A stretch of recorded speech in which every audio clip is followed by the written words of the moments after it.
I learned tennis because of my grandmother. My father was a terrific football player, several sport athlete at Moines High School in Illinois, all-state football player, but he became disabled through football. And his mom, my grandmother, decided at about age 10 for me, maybe age 11 at the latest, that she was going to lobby real directly to have me learn a sport that was not going to have as high a likelihood of hurting me and making me unable to play sports for the long haul of life.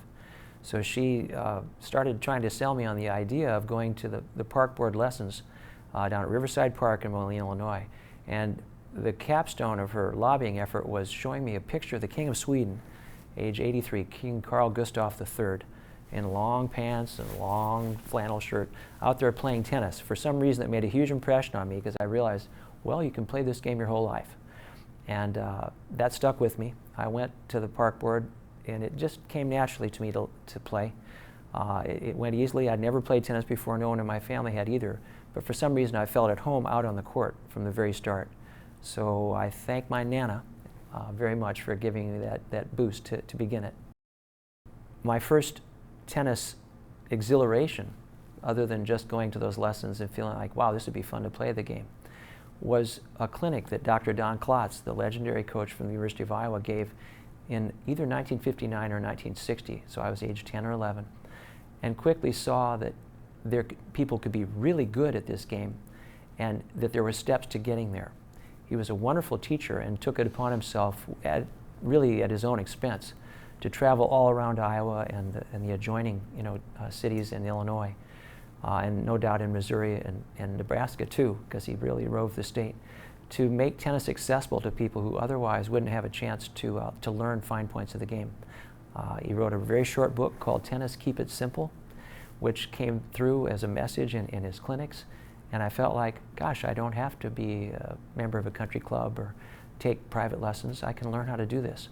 So coming to Iowa as a coach, I came to a school that didn't have a tennis team. It was a brand new school. It was Maharishi School in Fairfield, 1981.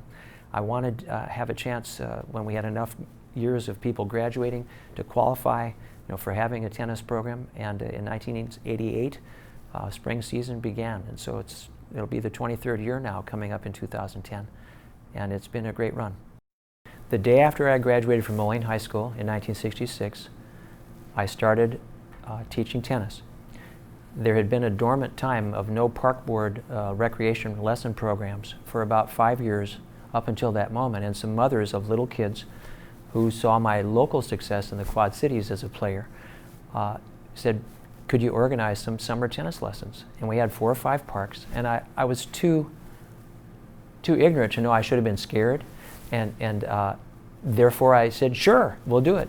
And so we organized, I picked 10 people, organized them, and we taught 500 kids in an 8-week summer tennis lesson program. Nobody got hurt. Several people from that group of kids went on to play college tennis, and a few of them become coaches and teaching pros. So it was a great experience, and I loved it. It was so much fun, both the being on court and the organizing, teaching the teachers how to teach, teaching the kids how to play, and organizing the lesson curriculum. And I realized that was the seed form of this entire career. I've done many other things since, and I love classroom teaching, but I have to say that my first full-fledged, got to have this experience some more, came in teaching tennis. My wife and I were founding faculty of Maharishi School in 1981. We had 32 children, mostly faculty children from the university, which had been established there in 1974. And it was an experiment to see if a high school could be a traditional college preparatory school with an additional layer of having transcendental meditation technique, getting rid of stress before the morning classes began, and in the afternoon, after the afternoon classes, before sports or before the homework of the night. It was an experiment, and from the very start, it was one that yielded great results. In the first 5 years of our school, 85 to 90% of our graduates were accepted to accredited colleges, accredited four-year schools. And that gave us the right in 1987-88 to begin having speech and drama and begin having sports programs, including tennis. So it was fun kind of be pioneers. It is the name of our school teams. They're the pioneers. To start off, really to begin a school from scratch. And we felt confident, based on the success that the university had had already, that it would work for teenagers. And it really has. Our kids have done so well academically. And, as we're saying today, they've done pretty well in tennis, too. One coach has been there the whole time we've had a team, and I'm sitting here telling the story. But it's also true that it takes a village to raise a child. It takes a village of tennis players to get some champions produced. And it's certainly been the case that we have an enthusiastic adult and recent, kind of new to the game crowd of tennis players who've stayed with the game over the past couple decades. So there's an entire community of tennis players going on to help encourage the kids. That's resulted in, it's fair to say, is it's very gratifying. There are 16 state champions, 4 for the team, 7 for singles, 5 for doubles. We've played in the state championship match in singles, doubles, or team tennis a total of 24 times in the 22 years that we've been there. And there'd be 66 possible events during those 23 years that were for state champions. So that's a good rate of progressing to the final match of the season. I like to think that our players have learned well. I'm not the only teaching pro in town. State law, of course, regulations forbid me to work with my players during the year. I just teach the little kids. For the past 23 years after school, I've taught little kids tennis lessons. I use big foam balls with tiny little rackets and low nets to give them a chance to feel what it's like to be out on a tennis court and have some success hitting a tennis ball, and hope that they like it long enough and well enough to stay with it down the line. So that, if you want to look at it from the outside in, has been the formula for having what really is the smallest school in the state that has a tennis team, nonetheless do pretty well.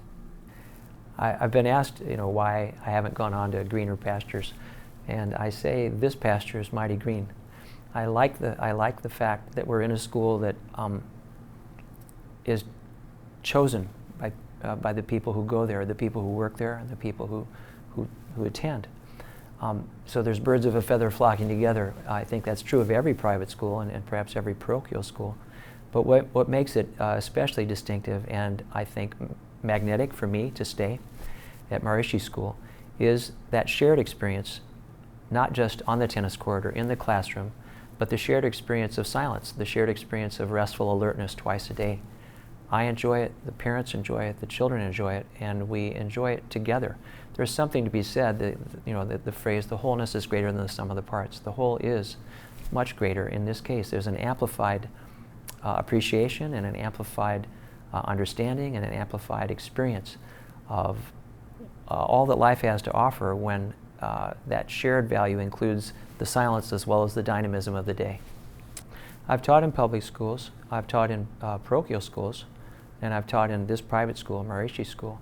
What I noticed is the alertness for what I put forth as a teacher, whether it's in my classroom in world history or on the tennis court, the alertness and receptivity and the wakeful kind of preparedness for what I have to say and what I have to give is much higher when the players or the students in my classroom have gotten rid of their fatigue and strain before coming.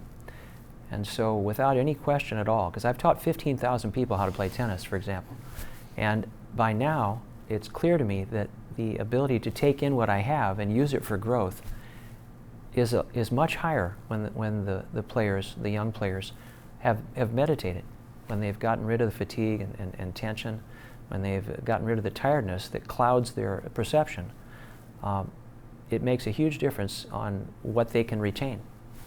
So it's win-win as far as I'm concerned. I enjoy it myself to meditate twice a day, and when my students are also meditating, we grow together. I can give more, and they can receive more and use that for growth. Well, the prevailing paradigm in sports generally, from a coaching standpoint, is often no pain, no gain. And the notion behind that, I think, is disputed by the actual findings, that people tend to have repetitive overuse, injuries, they tend to burn out, they tend to overextend themselves and end up less productive as players. The approach we take is a different paradigm, and it's, we could say that it's train without strain, that invest in rest and invest in rest to gain success in sports. And it means, in tennis terms, that when I take a look at an hour of tennis, an hour-long tennis match, it's the actual fact that 45 minutes of that hour are not playing tennis. 15 minutes is actually hitting tennis balls and chasing them, getting them back and forth.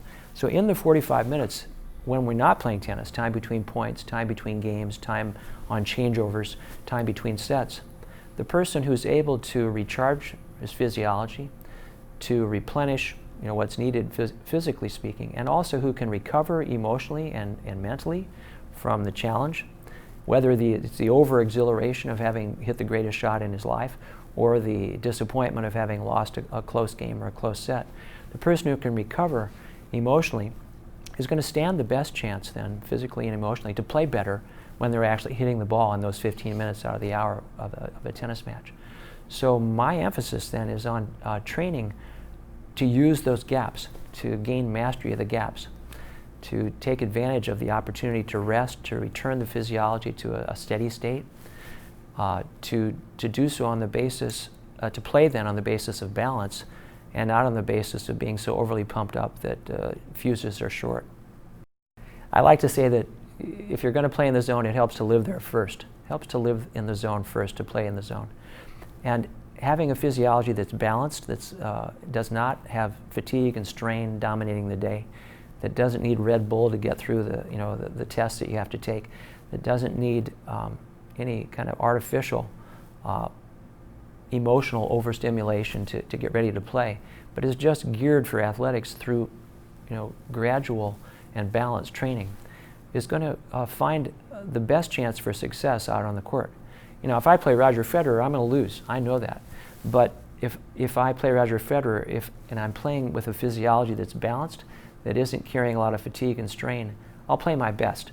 And that's all I can ever ask of any of our players. Our emphasis is actually always on the process of improvement and not on the outcome. There are a lot of trophies in our trophy case, a lot of banners hanging from the walls, but they've been a secondary emphasis. Our primary emphasis is on simply the process of improvement. My notion is if we commit ourselves to continuous improvement, the outcomes, the trophies, the tournament victories will take care of themselves. And so far they have. I think that the well-rounded high school experience leads to a well-rounded life experience.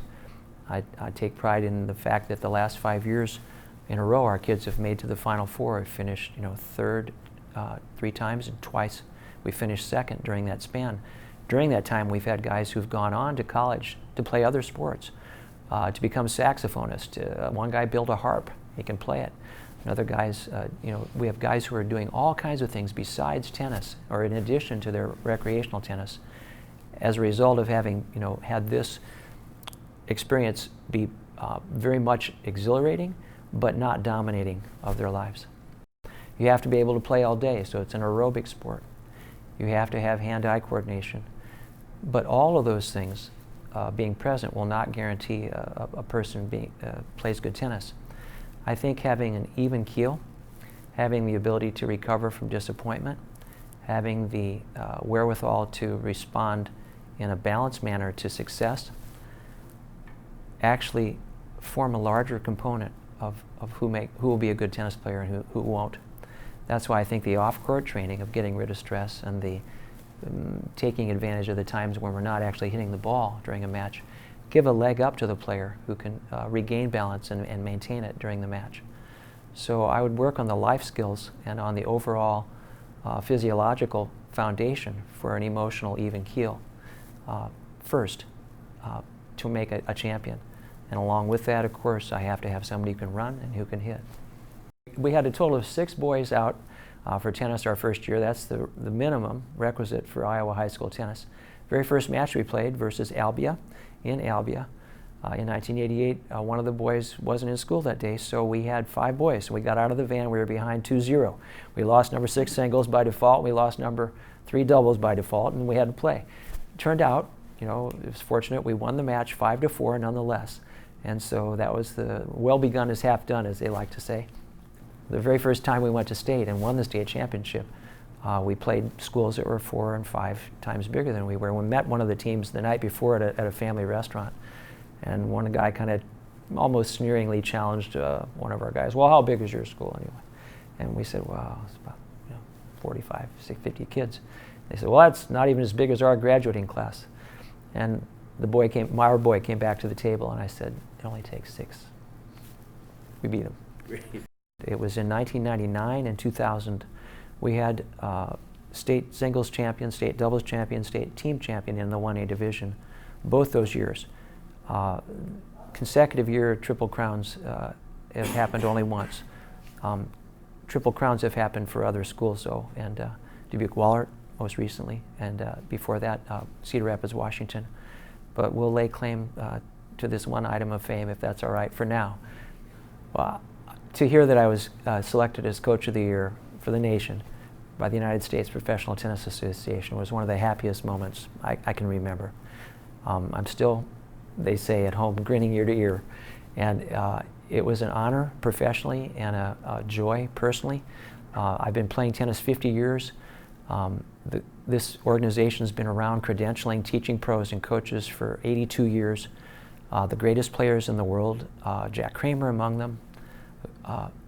Many world level players have been part of the United States Professional Tennis Association. And so I really, I'm delighted, and I admit to be surprised. It's not often that a flyover state like ours, gets the attention in a sport like tennis. It's usually the coasts and the southern, Sun Belt states. So to have that level of recognition for a school in Iowa, and for me personally, has really been gratifying, very deeply gratifying. Back in the 1960s when I